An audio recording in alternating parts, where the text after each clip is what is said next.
And welcome back to another episode of PC419 where Xtrfy has sent us the Xtrfy K2-RGB keyboard for us to have a look at.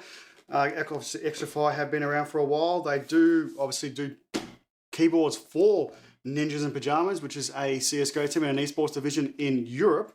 And obviously these guys have designed these keyboards to suit their needs while they're playing their games as well. So let's have a look and see what's in the box. Let's see what this keyboard's all about. And Xtrfy's brand has been obviously highly regarded. Let's have a look. We've done a few of them so far, and I want to see what this RGB keyboard's all about.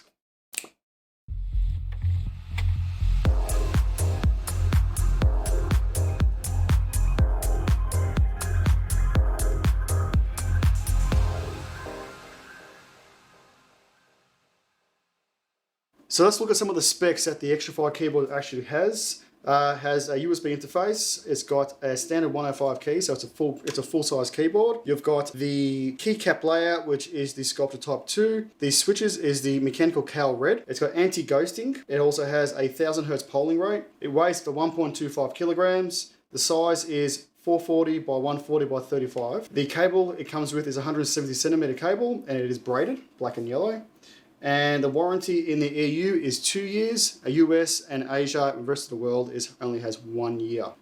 So the special features you can use on this, some of the shortcuts it's actually got inbuilt. It's got media controls, gaming mode, it's got macro keys, illumination controls, quick access to Google, Facebook, HLTV, and your other streaming services and websites. So now looking at some of the key features the Xtrfy keyboard actually has here, and build quality as well. So you can see from here the actual cable that comes out of it is inbuilt into the keyboard itself, so it can't be removed, which is a good and a bad way as well. But obviously in this case here, I can say that it's going to be in a good way, because obviously you cannot remove the cable itself and obviously break it or anything like that. The good thing about this as well, it actually gives you 2 routing points, so you can actually bring the cable right out from here, or you can position it over here and you can run it either left and have the cable running out this way, or you can run it right, which is an absolute fantastic idea, because of some of my setups that I've had so far, obviously you got your cable just running out and you want it to run left or right. But if you've got a setup where your PC's example is directly to your left, you can just literally grab the cable, set it up where you want, and have it going directly to your PC. But the build quality itself, I can say here, twist quality is pretty good. It's actually not that flexible. It is plastic. And it's also giving you here, you got your little feet, which are really hard to get out actually. You've got your feet here. I can't get them out. I'm going to poke them out with something. I don't know if that's good or bad, but we'll poke it out now. And they flick out, which is pretty sturdy. And there you go.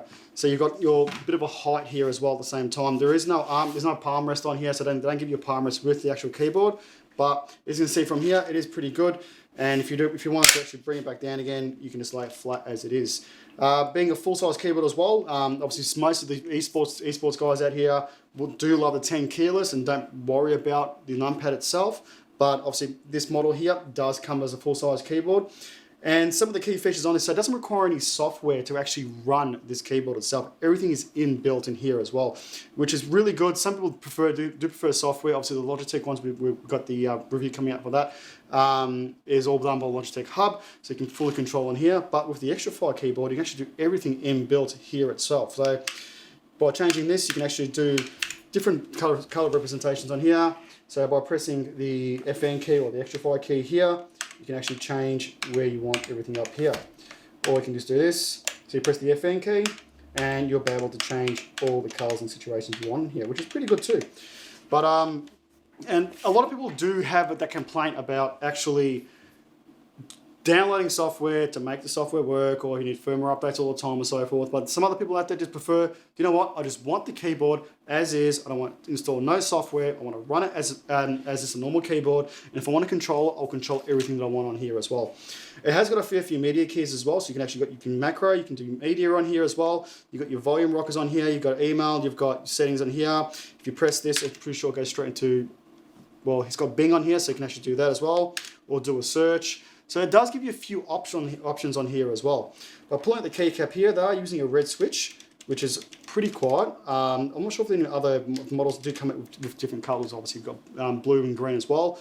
But on this one here is the red switches, which is pretty good and pretty quiet as well, which I prefer myself. Pretty much all my keyboards that I have, I used to go with blues, but obviously being that tactile feeling as well and how loud they are. At my house, having 3 young children, I had to go up to browns or reds, but most of my keyboards were reds. So, and that's what I prefer as well. But let us know in the comments below what you think and what sort of keyboard and what sort of keycaps, keys you prefer.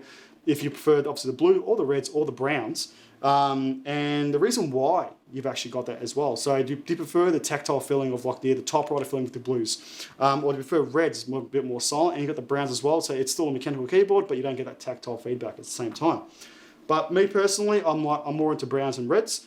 But if I had to go with a keyboard, and I do love that tactile feeling and how loud they are, but being as a streamer and obviously as a reviewer as well, I've tried and steer away from the blues due to the fact of how loud they are. But in a personal note, if I wasn't just gaming myself, I had didn't have to worry about sound or the mic hearing what the keyboard's all about.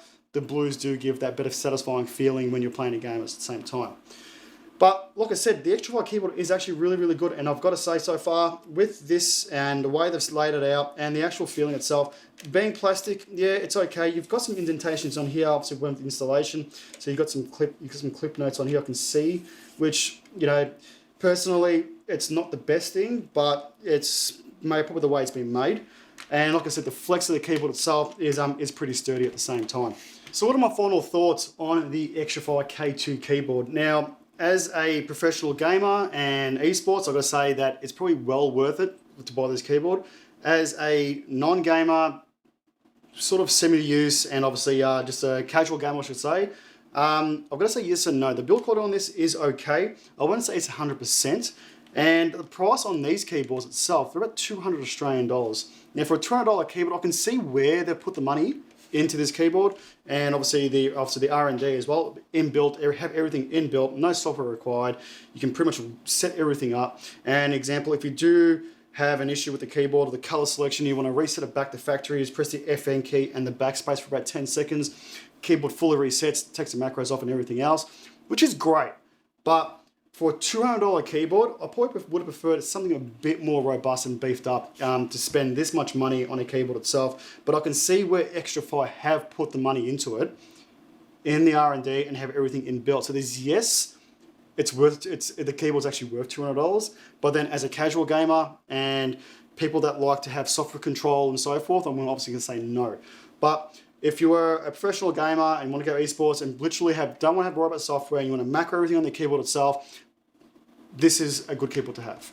And obviously it's giving you the flexibility of the cable going, routing it wherever you want. And also the cable itself is actually pretty durable as well.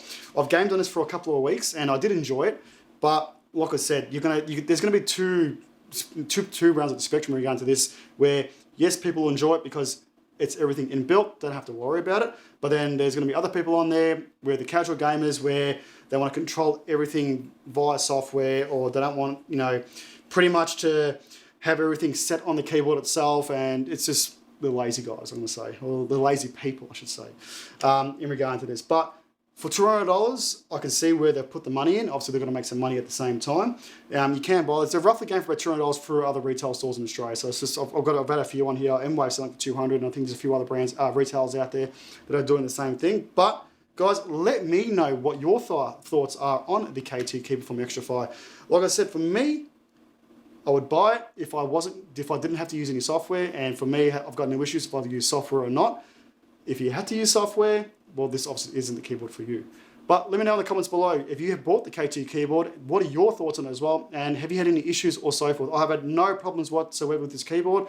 But if you have, let me know in the comments. And if you are looking for another keyboard out there, we've got a few other reviews coming out with Logitech at the same time, and a few other ones. So the Logitech ones probably will be out by now by the time this video gets out. So you can have a look at that, which does have the hub software control. And obviously when you look at this review, you'll see a keyboard that doesn't require any software control. But guys, thanks once again for joining in for another episode of PC419. Hope you enjoyed it. Join on all our social medias. Follow me on Twitch. Hit that sub button on our YouTube channel as well. And guys, guess what? I'll see you next time.